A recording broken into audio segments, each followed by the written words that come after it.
Mitra nuju ngabadungan dongeng enteng pangbeberapa mana. Mang Jaya sabara kanca bade teraskeun hanca dongeng nu katunda carios nyambung judulna Rusia Curug Cikidang. Mang Jaya ngaturkeun nuhun mugi-mugi dongeng-dongeng ieu tiasa katampi kalayan kabingahan. Bingah Mang Jaya ge para mitra kumargi geuning seueur perhatosan ti mitra nu sami-sami ngadangukeun dongeng para mitra. Kitu di antawisna para wargi ieu seseueur nama etang-etang ngulangkeun paninengan ka jaman baheula cenah kitu nya jaman baheula mah masih kena sakola cenah para but radio atuh ngilu kata tangga atuh napi da bargi da teu sadayana jalmi tiasa ngagaling radio transistor kapungkur ke para wargi teu sadayana jalmi bari nganggo transistor ge ngau batu baterai palapa batu baterai lemah tetapi tos ngelah aduh kena dipoe para mitra kapungkur kantos Mang Jaya ngadamel iklan naon teh iklan batu baterai para mitra yen batu baterai sami samodel kekuatan gajah kan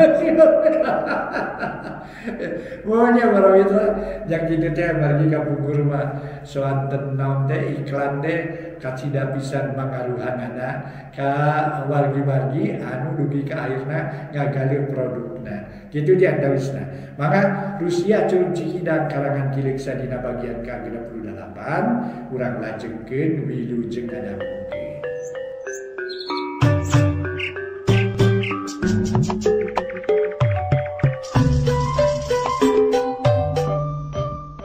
Para mitra kaum dangu, wilujeng tepang dangu sareng acara matuh dongeng enteng.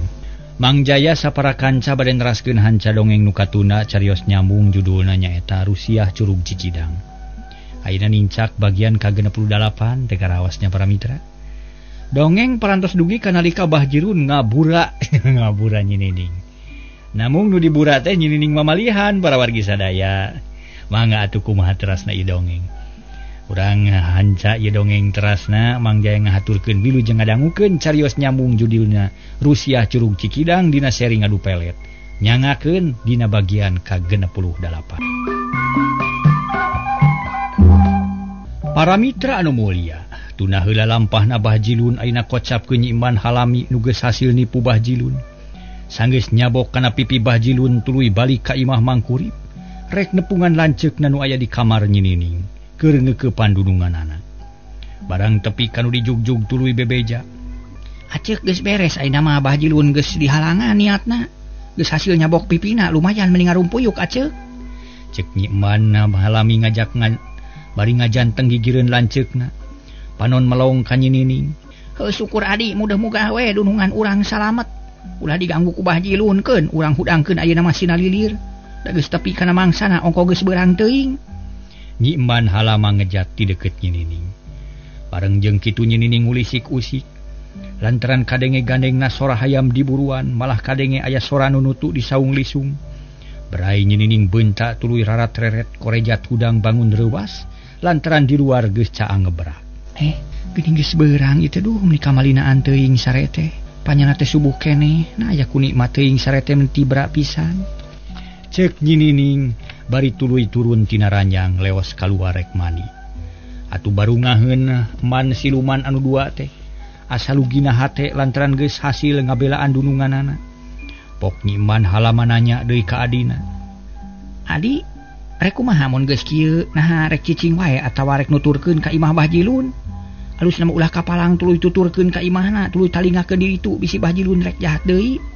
Lamun niatna teu jahat mah keun bae antep ulah diganggu. Nya mending ka ditu we heula nya ngadah puguhnya. Aceuk bisi Bah Jilun boga deui niat jahat ka dunungan. Rek ayeuna wae kitu. Ceuk Nyi Iman Halami kaluar ti kamar. Dituturkeun ku lanceukna duanana maruru hiji tempat tangka leukeut tangka nang kawalana.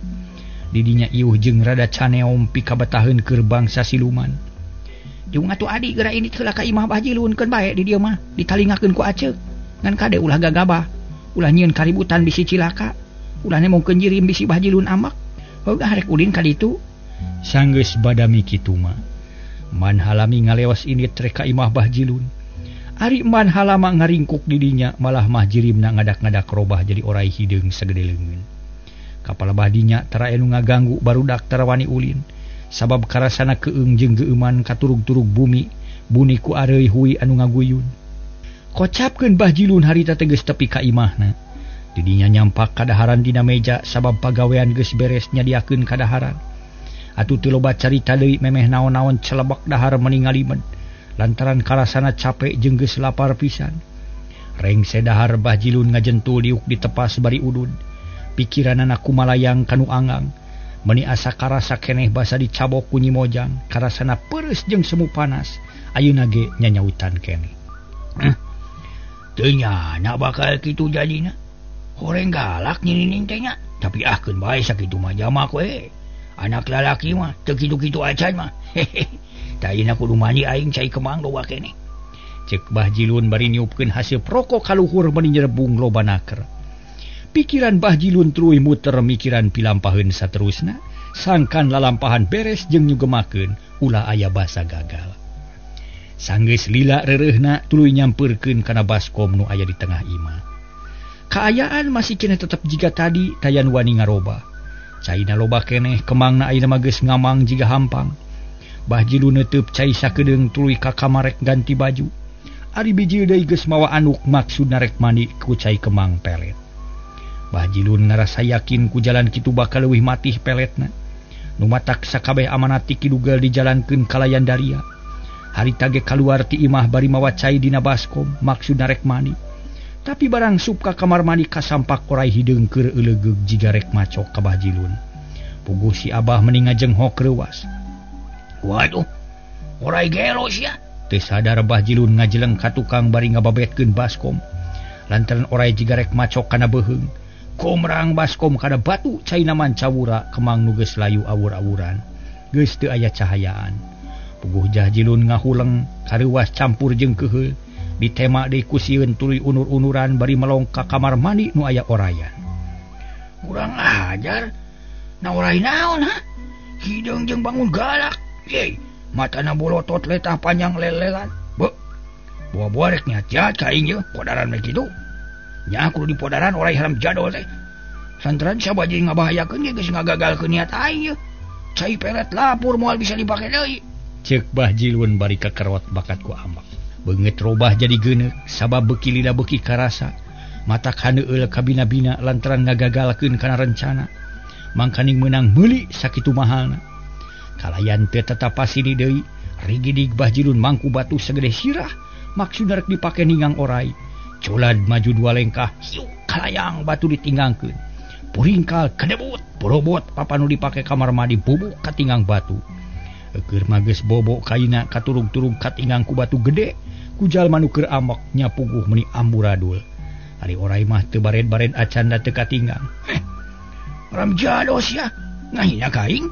Orai naon ha? Keun sia da moal ka mana losna dicacag ku batik sia ku aing. Bah Jilun beuki keheuleun. Koloyong ka dapur harita keneh nyokot patik tekung silila geus balik deui bari mawa patik jeung halu. Ari halu ditunda heula kep patik dicekel ku dua leungeun. Maksud rek ngadek orai barang serog ka ulut tadi Bah Jilun ngahuleng lantaran orai teu aya ngan kari tapakna bungkul. Puguh Bah Jilun ngagenduk hulu angeunna ambak nyedek tanaga midak. Najan keheul roha ka oge teu bisa naon-naon da musuhna kabur. Waduh, udah ngajar orai teh yakin ngahina jeung ngajak nesang ka aing. Ka mana mantog nasi ka sabelan teh nya. Mun aya dicacag sia ku aing moal keunah panasaran mencan bubuk jadi daki. Aing rugi ka bina-bina cai kemang bahe kabeh taya nu nyasa. Aing lapur moal bisa mani ku cai pelet. Aduh, aya-aya wae ieu mah. Ceuk Bah Jilun bari katatang koteteng neangan orai, tapi weleh teu kapanggih. Hate Bah Jilun tagiwur teu puguh rasa pikiran pabaliut jajantung ratug jiga nu tutunggulan. Malah kesang meni nyorolok amek jeung haneueul taya papadana. Akhirna Bah Jilun ngarasa lungse amek nyedak tanaga midak. Nyaan ari dina dada ngedur nafsu tapi tanaga suda. Atuh meni ngalenghoy bakat kulungse.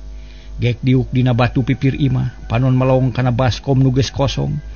Pikiran kumalayang ka mana mendi ras inget keur neangan peletna, ras inget keur mayarna 100 perak ngalayang. Barang inget kadinya Bah Jilun meni kekerot bakat ku amek 1000 perak 100 peraknya. Awak na ngagidir nafsu tapi ngan semet kekerot. Da musuh geus eueuh hayang nyiksa orai teu bisa. Lantaran geus taya jirimna. Kabur teuing ka mana da teu aya tapak-tapakna horeng eta orai siluman. Nyatana Nyi Emban Halami nu geus nyaho kana maksudna Bahjilun. Sanggeus hasil megata niat Bahjilun eta siluman balik deui ka imah Mangkurip. Lila-lila Bahjilun sadar terus nangtung lalaunan kop kana Patik jeung Halu. Duanana diampihkeun ka dapur ari Basko macul we di pipir imah deukeut balong teu dipalire bakat ku amak. Sup Bahjilun ka tengah imah beleuwer anuk dialungkeun ka kamar. Gek tiuk dina kursi nu aya di tengah imah tuluy ngarahuh narik napas katara pisan handeueuna kawantu asa kalengitan harta nu kacida gedena. Kudu kumaha ye mun geus kieu? Na kudu balik deui ka Kidugal atawa kumaha ye? Aing jadi bingung ya teu pugu cabak jeung kagok ku pilampaheun. Na cukup kudu diburakeun jeung anu diinum atawa kudu ditambah kudu make baju pake mani? Jadi bingung ya. Ceuk Bahjilun teu boleh mikiran cai kembang. Lantaran inget kana amanat Kidugal yen pelet bakal leuwih matih mun mere duitna gede, Bahjilun ngabijilkeun duit nu lain saeutik keur nebus pelet, tapi ayeuna buktina abet kieu matak jengkel jeung handeueul. Cag para mitra urang tuna heula Bahjilun nu keur bingung ayeuna kocapkeun ading. Nu geus lila katuna ading ti saprak ditolak lamaranana manehna teu cicingeun. Sanggeus gagal menta bantuan ti indung manehna usaha kanu sejen. Di antara init kalemur Cijaha nepungan urut sobat bapana baheula nuk sok kadenge bejana yen bisa melet. Urang caturkeun gancangna we para mitra dina hiji poe ading datang ka imah sobat bapana nu ngaran Mang Unus. Pernahna di lembur Cijaha rada sisi, malah imah nanyang hareup ka sawah lamun sore gandeng ku sora bangkong. Basa ading datang kadinya manehna dibagiakeun pisan ku Mang Unus teh. Lantaran geus teu asa jeung jiga estuning asa kabaraya landes pisan. Hai jang ading, Mang teh bungah nu taya papadana ku ayeuna kadatangan ujang teh. Asa lawas tilawas tara patepung, boh jeung ujang, boh jeung tuang ibu. Geus puguh ai tuang Rama mah da kaayaan batan sakitu. Ayeuna ngan karijenatna, riwayat Mang jeung tuang Rama teh kacida panjangna teh.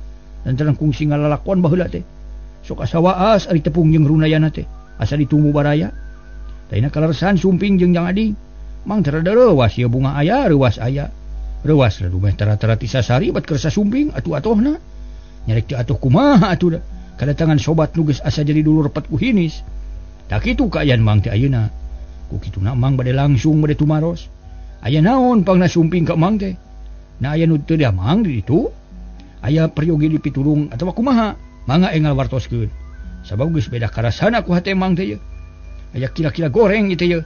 Ceuk Mang Unus Daryanaker nyaritana bari neuteup ka ading. Nu geus lila reureuh malah mageus barang dahar saseubeuna. Para mitra kaum dangu, harita ading tuluy nyarita. Nuhun teuing Mang Unus abdi teh meuli asa boga bapa deui. Sabab kanyah Mang Unus teu beda jeung kanyah pun bapa nu geus teu aya. Ih, sakuduna ari nya amajang geus jadi kawajiban. Nuhun ari katarimakeun mah tapi teu kudu jadi pikiran keun bae nu geus biasa kudu kitu. Ayeuna gerawak cabalaka ka Mang, aya perlu naon atuh ujang teh? Nangan sakadar ulin atawa memang aya maksud? Mang Unus nanya deui bangun panasaran pisan. Nuhun Mang abdi teh memang aya nu diseja. Pangna jauh di jugjug anggang didatangan teh estu ngahaja pisan. Hoyong tepang sareng Mang Mamang manawi tiasa nulungan ka abdi nuju bingung. Salesna abdi teh nuju menakar repet ieu teh nu teu tiasa direngsekeun ku sorangan. Atuh kumargi kitu hapunten we abdi teh. Rajeun daek datang teh ngan aya kaperluanana we wungkul. Aya pangabutuh. Ari henteu mah teu datang-datang tah ku kituna abdi nyuhunkeun dihapunten samudaya yang kalelepatan. Ceuk ading Daryanaker. Manehna ngarumasakeun joledar ka Mang Unus lamun taya perlu mah teu daek datang. Tapi pikeun Mang Unus mah teu jadi pikiran ku datangna ayeuna geus hiji kabungah anu pohara. Dihampura pisan ujangkeun bae teu kudu seuremutan. Sabab kaharti ku Mang oge yen jalma mah teu boleh loba pangabutuh jeung halangan. Jadi waktu keur ulin teh saeutik atuh ayeuna datang ka dieu bari aya pangabutuh. Aya alusna lantaran mun eueuh pangabutuh mah wa iraha bisa ka dieu. Tah kulantaran kitu sarua syukurna. Keun bae da ku Mang ge kaharti ayeuna mah geura caritakeun ka Mang. Nah kumaha tuh maksud ujang teh? Naon nu jadi bang baluh kana hate ujang? Ceuk Mang Unus bari neuteub. bangun teu sabar hayang geranya. Nuhun atuh mang kieu pangabutuh abdi teh sakumaha nu parantos diterangkeun di payun. Yen abdi teh masih keneh lelengohan can laksana boga pamajikan. Lajeng dina hiji mangsa abdi nyoba-nyoba ngalamar ka hiji istri nu memang geus lila diintip-intip jeung ditaksir lantaran kacida geulisna sarta loma jeung indung bapana. Tapi mang abdi teh meunang wiwirang beteu nyana lamaran teh ditampi estu teu mere budi. Tak kitu karepet abdi teh mang ditampi ku awewe nyeri kana hate teh ading ngabejakeun kasusah hatena kalayan tatag. Teu kagok atawa asa-asa lantaran geus buleud hate rek menta tulung ka Mang Unus. Oh, ditampi ku awewe ujang teh. Gampang atuh. Gampang. Teu kudu jadi pikiran. Tapi mang mah yang nyaho heula kana niat ujang teh. Nah kudu kumaha nu dipikah hayang ku ujang teh. Cek Mang Unus bari nyerengeh teu ieu ngarasa kaget. Ngadenge lalakon ading sabab asa geus biasa nu kitu mah. Mang Unus canyahuan yen lalakon ading mah beda jeung nu loba. Ari kahoyong abdi mah kieu mang eta istri teh hayang sina malik nyaah ka abdi. Tangtu kudu dibere asihan salajengna hayang malik deudeuh ka abdi. Sina katarik atina kagenam rasana. Sina bogo wae cek cohagna malah. Dabongan mimitina nampik. Da lamun geus kitu mah ku abdi rek dilamar sakali deui. Sarta salajengna rek dikawin kitu tujuan pokok teh mang. Bener. Bener kudu aya hojah atuh. Bener. Kudu kitu jadi lalaki mah. Lamun ditampik sakali ulah kapok. Kudu aya hojah. Kudu ngagunakeun akal tarekah nu bener jeung bersih. Mun geus diakalan masih keneh teu beunang nya eta mah kudu tarima we kana nasib. Tapi ujang mah karek narekahan jadi teu kudu pono karepan, keun urang akalan. Cek Mang Unus beuki ngarti. Kana lalakon jeung tujuan ading. Atuh ading ge bungaheun da asa aya panyaluuhan, asa aya gunung panangeuhan. Muhun kitu mang, pangna abdi dongkap ka dieu ge bade nyuhunkeun tulung we ka Mamang. Dabongan kapungkur kantos nguping ti bapa, yen Mamang teh rada ahli kana kitu. Mugi ulah teu nulungan ka abdi da kasaha deui atuh upami sanes ka Mamang mah. Abdi teh isin ku tatangga jeung batur salemur, sabab lalakon abdi teh panjang, lain ngan semet ditampi kungkul. Cek ading beuki wani ngebrehkeun eusi hatena, hayang nembrahkeun lalakonna. Ai. Nah kumaha riwayatna jangcing caritakeun kabeh ka Mang. Lantaran hayang silik heula jujutenan atuh. Susuganan bisa ngabantu keur nulungan ujang. Sok terangkeun ulah asa-asa, ku Mang rek di Bandungan. Cek Mang Unus Daryana keur jiga nu leuwih panasaran. Atuh teu talangke deui derek-dek ku ading dicaritakeun. Ti mimiti rerejengan jeung nyinining dina mangsa keur budak. Terus nepi ka mangsa rumaja tug nepi ka kiwari. Sakabeh kajadian nu kaalaman diterangkeun kabeh. Komo perkara leungitna nyinining mah ku ading diterangkeun nepi ka bubuk leutikna. Tak kitu lalakon abdi teh mang. Janten nu mawi rada abot isin ku batur. Cek ading mungkas omonganana. Hatena meni asa ngemplong geus ngabudalkeun bang balu hate. Sarta yakin jeung percaya yen Mang Unus baris narima kana kadatangan manehna, baris nulungan kana kasusahna. Uluh, kuning panjang lalakonna teh nya. Kiatu ngaso heula sok kadinya ngaleut teh jang. Harita keneh para mitra teu kudu ngadua kalian nitah. Ading tuluy bareng ngarinum jeung Mang Unus itung-itung ngaso heula cenah para mitra. Harita Mang Unus nuluykeun caritaana. Alus panjang lalakon teh ujang. Alus eta lalampahan teh lantaran bisa dipake guru pikeun nambahan luang nu hade jeung pangalaman utama. Muga-muga ku jalan kitu hate ujang bakal kuat. Batin bobog moal babari ka pangaruhan kudu teu puguh. Ngan sabalikna ujang kudu hati-hati lantaran tina pangalaman kitu teh. Lamun teu bisa ngamangfaatkeun mah bakal nambahan riweuh kana kahirupan ujang teh. Tapi teu kudu salempang jang. Keun bae da moal matak cilaka, heug ayeuna mah rek dibantu ku Mang. Susuganan tujuan ujang bisa hasil. Tapi samemehna Mang rek amanat, omat ulah rek uju bria jeung takabur. Lantaran ieu hal teh ngan sakadar akal tarekah nu can bisa ditangtukeun hasil jeung henteuna. Manusia mah sakadar usaha nu nangtukeun hasilna mah tetep we nu maha kawasa. Tah kulantaran kitu kade ulah boga rasa yen bakal hasil. Kudu boga pikiran jembar, hartina ulah babari eleh ku tarekah. Sabab tarekah teh terhasil kabeh. Malah malolobana masuk gagal. Tah kulantaran kitu, lamun urang boga pikiran jembar moal kalinih ku kagagalan. mual babari leeh jeung bea karepan. Ulah sote luhur kalakuan. Ari luhur budi jeung pikiran mah alus. Tah kitu syaratna teh jang. Kumaha kaharti? Ceuk Mang Unus bari pepeta. Memeh nulungan mere heula amanat jeung pepeling nu hade keur ading sangkan teu nyalahan engkena. Mang kahartos pisan ku abdi daleres kitu. Abdi ge mung sakadar bade ngajalankeun akal tareka. Dari hasil sareng teu nama gumantung ka Nu Maha Kawasa. Jeung gumantung kana milik abdi keneh. Mangga ayeuna mah geura terangkeun kedah kumaha tu abdi teh. Naon anu kedah dijalankeun kanggo narek kahanyinining? Ading bangun teh sabar. Geus hayang geura nyaho kana tarekah nu kudu dijalankeun ku manehanana. Teu loba ujang. Mang marek nyobaan ka nyaho Mang we. Ngan lamun gagal ulah nyalahkeun ka Mang, sabab ieu teh geus teu bisa dipake andalan. Ngan sakadar susuganan kawantu elmuna geus karahaan. Geus lila tara dipake-pake diguar deui sote pedah we kadatangan ku ujang. Nu boga kasusah sarupa kitu. Da lamun kabatur mah. Moal ting dibihikeun. Nya nuhun atuh Mang. Nuhun pisan ari kitu memangga bade tumut kana amanat ti Mamang da abdi ge ngartos moal sagembleng ngagantungkeun nasib kana asihan jeung pelet. Cek ading beuki gede harapan. Kieu jang. Lamun engke ujang geus aya di lemur deui, coba neangan hayam tukung sakeupeun nu buluna bodas bersih. Mun geus meunang talian sukuna ku kenteh bodas. Ku kanteh bodas kadenya tuluy mandian ku cai kemang 7 rupa. Lamun geus kitu hayam lepaskeun sina init ka mana bae ka hayangna. Najan meunang meuli mahal gekeun bae sina bebas. Ulah di aku deui ku ujang ta eta syaratna. Kumaha bisa neangan hayam kitu? Cek Mang Unus bari neteup. Panon bangun cahayaan melong ka ading. Mang asana gampil hayam kitu mah da seueur di lembur. Syukur ari babari mah. Syukur babari pek jalankeun eta. Ngantang tu aya syaratna deui nu sejen dina ngamandianana kade kudu apik. Ulah aya bagian nu teu baseuh, sukuna, buluna, huluna kabeh kudu baseuh ku cai kembang. Saterusna si cai kembang urut ngamandian ulah dipiceun kitu bae.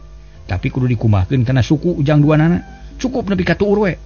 Jeung sesana mah aburkeun kana golodog hareup. Bari nyamat nyinining tah kitu tata carana kumaha kaharti? Cek Mang Unus bangun daria.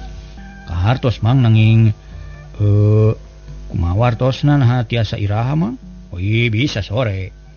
Rek sore rek isuk rek peuting atawa beurang ge sarua bae. Ngan aya keneh syaratna saeutik mun bisa mah ulah kanyahoan ku batur. Mangga gampil ka abdi mah. Tara anu nyorag ngobrol, tara loba ulin barudak ulin nah bakal aman jeung tumanina. Nuhun atuh Mang mugi-mugi we sing hasil ulah aya halangan harungan. Ceuk ading bari marah mai bunga. Meni asa ngemplong hate lantaran geus aya jalan keur metakeun akal tareka. Hate ading asa tentrem pipikiran tiis gede harapan. Syukur ari bakal babari mah ku Mang didoakeun nya muga-muga sing lancar jeung ulah aya halangan harungan. Pek daguan heula nya. Mang rek ngalah heula kembangna keur kekeuman. Keur keumaneun ieu da loba di dieu mah kembang oge. Cek Mang Unus bari nangtung sup ka tengah imah. Ading ngadagoan sorangan di tepas hareup ngajentul bari mikiran pilampaheun. Naon-naon nu diterangkeun ku Mang Unus geus kacipta pibalukareunana. Geuning teu burung aya nu nulung sugan we hasil ditarekahan mah. Cek Mang Unus ge ulah babari eleh lalaki mah. Kudu boga akal jeung pikiran nu sehat. Kudu bisa ngadalikeun perasaan ulah sina babari eleh ku kaayaan. Nuhun Mang Unus moga-moga we sing hasil. Cek ading ngomong sorangan kop kana gelas cai enteh regot nginum bangun nikmat. Pikirna beuki tiis kawas nu kacewas ku cai enteh. Tekung silila Mang Unus geus datang deui bari mawa kembang sabungkus lobana 7 rupa. Eta kembang geus dijampean ku Mang Unus ngan kari ngagunakeun ku ading. Gek Mang Unus diuk pok nyarita bari mikeun kembang nu sabungkus teh. Da ieu kembangna jang pek gunakeun keur ngamandian hayam teh nya. Mandian dina baskom atawa emer caina pek kumahkeun kana suku. Jeung banyurkeun kana golodog teh muga-muga hasil kalayan lancar. Mang hatur nuhun kana pitulungna abdi bingah ari kieu mah. Margi asa nambihan harepan jeung sumanget, asa manggih deui barang anu leungit, moal hariwang jeung honcewang teuing sugan. Cek ading bari nampakeun kenampanan kembang teh tuluy dibabener deui bungkusna. Sup kana saku baju. Bener lah ngan kade jang, mun teu hasil ulah bea harepannya. Usaha deui ku jalan sejen ari nya mah bogoh pisan mah. Neang deui ahli asihan nu jeung pelet nu hade. Akalan sing nepi ka beunangnya kitu nya jang nya. Muhun Mang atuh Mang, moal putus asa abdi marek di akalan we nepi ka hasil susuganan lila mah lee hatena. Bisa narima kana lamaran ti abdi. Dari kolotna mah jiga nama geus doaeun pisan Mang, ngan tinggal budakna wungkul Mang. Syukur atuh ayeuna mah. Kitu we nya. Kadek ulah babari nafsunya, ulah babari putus asa. Jalankeun rupa-rupa tarekah, mun teu hasil ulah ngarasula, kudu tetep narima kana takdir nu tumiba. Mun urang geus usaha ka ditu ka dieu mah teu hasil bae, rupa-rupa tarekah teu teurak, tetep teu hasil. Da eta mah nasib ngaranna. Urang kudu tarima kana nasib nu tumiba. Omat ulah rek alal subah sakali deui nya. Ulah aya basa beak harapan atawa patah hati pokona mah. Ceuk barudak teh mah salah teh. Teu kudu kitu da we maloba jang. Mang Unus teu weleh mepelingan, sangkan ading tetep gede sumanget jeung harapan, ulah eleh ku ata-ata kudu tetep boga jiwa lalaki nu sajati. Barang ngadenge katerangan ti Mang Unus, ading tuluy nyarita. Atur nuhun Mang, eta piwejang bade diestokeun pisan ku abdi. Ayeuna abdi saja amitan memang margi moal tiasa salami di dieu da seueur keneh pada melanu kedah direngsekeun.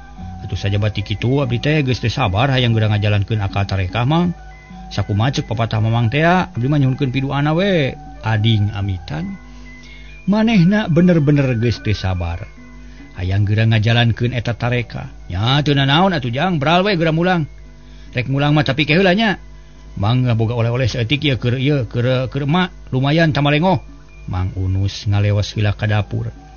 Ading sasadiaan rek balik teu kungsi lila Mang Unus geus datang ngajingjing karanjang nu dieusi ku rupa-rupa hasil tatanen.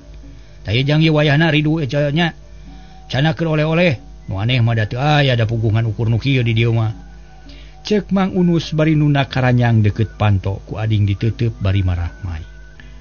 Tur nuhun atuh Mang tangtos ku abdi dibantun tada teuing bungahna pun biang teh da di ditu mah teu gaduh nu kieu Mang nuhun Sawangsulna jang muga-muga we sing hasilnya kade poho kana amanat Mang jalankeun sing sanyana bari hate sing pinuh ku kayakinan. Mang hatur nuhun. Geus kitu mah leos ading indit bari ngajingjing karanjang oleh-oleh. Hatena ngarasa lugina lantaran geus hasil nu dimaksud. Ngan kari ngajalankeun bari ngadagoan hasilna sedengkeun Mang Unus basa indit teh ngajanteng di lawang bari melong kanu ngaleos jiga nu sono keneh. Gancangna carita para mitra. Ading geus tepi ka imahna. Pabawaan dibikeun ka indungna sarta dibejakeun amanat ti Mang Unus. Sanggeus ngobrol saperluna ading indit direk neangan hayam tukung lantaran geus hayang geura prak ngajalankeun papatah ti Mang Unus. Mimitina ading nepungan tatangan nu deukeut kabi iting Mang Dulah, Jang Usen jeung Bahdira. Tapi kabeh teu barogaeun nu cocok jeung nu dipika hayang. Hayam tukung teh memang aya tapi teu aya nu bodas jeung galade wungkul. Ading rada bingung lantaran teu aya nu bogaleun. Terus ngajugjug imah palebe di dinya sok aya hayam tukung. Inget aing mah di palebe sok loba hayam tukung. Muga-muga we sing hasil ayeuna mah ulah kudu kalemur sejen. Ceuk hate ading bari ngagedig leumpang gagancangan muru ka imah palebe. Teu kungsi lila geus tepi kabeneran palebe keur aya ngadaweung dina golodog. Kesa ngucur keneh jigana kakara datang tas ti kebon atawa ti sawah. Bage ajang ading tas di mana wae mun tara patepung. Ceuk palebe bari nyerengeh seuri. Panon melong ka ading nu kakarajol. Gek diuk. Tas ti jaha palebe tas neangan hayam tukung. Tapi teu manggi cik atuh tulungan Pak sugan di dieu mah aya nu cocok geuning sok katingal aya di dieu. Ading rarat-reret malah ka kolong ge ditoong. Hayam tukung. Da keur naon jang keur tumbal. Nuhun manawi aya nu cocok di dieu. Teh malah ading darianaker. Teu asa-asa nyaritana palebe ge teu boga curiga. Omongan ading teh disangka nyaan pok nyarita bari milu rarat-reret neangan hayam. Aya di hayam tukung mah malah maloba pisan, da boga 15 hayam kitu teh. Kamarana nya da tara jarawu biasana mah. Keula jang urang tempuan ku paraje. Tempuan ku kana paraje. Ceuk palebe bari jung nangtung leos ka tukang imah. Dituturkeun ku ading sanggeus tepi ka paraje. Duana maralong tetela loba hayam keur arulin. Nu tukung jeung nu renge. Harita teh para mitra saya nu rintit jeung nu biasa meuni rayap tetela palebe teh rajin ngingu hayam meuni loba jagona ge aya 7na galedenaker. Tuh jang loba hayam tukungna pe teh bilih butuh sakumaha. Ceuk palebe bari nunjuk ka hayam nu keur arulin. Di antarana aya nu tukung aya buntutan. Ku ading disidik-sidik tapi teh aya nu kapake. Hanya kalapisan palebe nya. Harideung jeung beureum geuning da nu butuh teh bodas kuring teh. Yang dia ulah gede teuing paling lah segede kepeul gedena. Ading rada kerung. Hatena handeueul pedah di dinya ge teu aya nu diteangan ngan ukur hayam sejen teu kapake. Wah, eueuh bodas nu leutik mah atuh. Aya bodas jago gede. Itu ge hiji-hijina da lolobana mah hideung jeung beureum, cek Palembe para mitra sadaya. Kemana neangan deui nya panya? Di saha nu kagungan hayam tukung teh? Dasana mah di dieu wungkul nu seueur mah nya. Ading bingungeun. Hatena geus mimiti cangcaya bisi teu buru-buru manggihan. Mangkaning geus hayang geura prak ngajalankeun papatah Mang Unus. Cobaan atuh ka Bajilun asana mah bogaeun si Abah ge. Da kungsi mere bibitna ka urang Cimarasa. Sigana mah ya keneh di dinya da sok rajin ngingu-inguan si Abah mah. Palembe mere nyaho ka Ading. Atuh mending ngemplong hate Ading asa diingetan ku Palembe. Nya bener sugan aya di si Abah. Sok loba hayamna. Permios atuh Palembe bade ka Bajilun. Mengpeung beurang keneh. Ading ngaleos indit hayang buru-buru tepi ka imah Bajilun. Hog jang sugan we aya di ditu mah. Temal Palembe. Teu kacatur di jalana para mitra. Ading geus tepi ka imah Bajilun, kasampak teh Bajilun keur ngalamun sorangan dina golodog. Harita teh ngahulang mikiran nasib lantaran geus gagal ngajalankeun papatah kidugel. Cai kemang nu rek dipake mani bahe kabantingkeun basa aya oray teh. Punten Bah, keur naon ngalamun wae? Cek Ading satengah ngagebah. Kanu keur ngahulang tapi Bajilun teu reuwaseun. Ngan ukur ngareret lalaunan terus neuteub pradalila. Kawas nu teu percaya kadatangna Ading. Lila-lila pok nanya sora laun kawas nuker gering. As di mana Jading? Rek naon los-los ka dieu euy? Sakieu keur bingung teh ngadon ngaganggu maneh mah. Cenah bangun keheul. Aya nu datang teh lantaran asa kaganggu ku Ading. Nah mah bingung Bah mikiran naon atuh? Kudu kawas kuring atuh, najan bingung sarebu bingung ge tetep we Gumira jeung Hegar. Ulah ngalamun wae Bah matak begang, mending urang ngobrol jeung kuring yuk. Cek Ading bari gek diuk dina golodog gigireun Bajilun. Panon rarat-reret kaburuan sugan aya hayam tukung nu keur ulin mung hanyakal waktosna ka Bujang Saeb.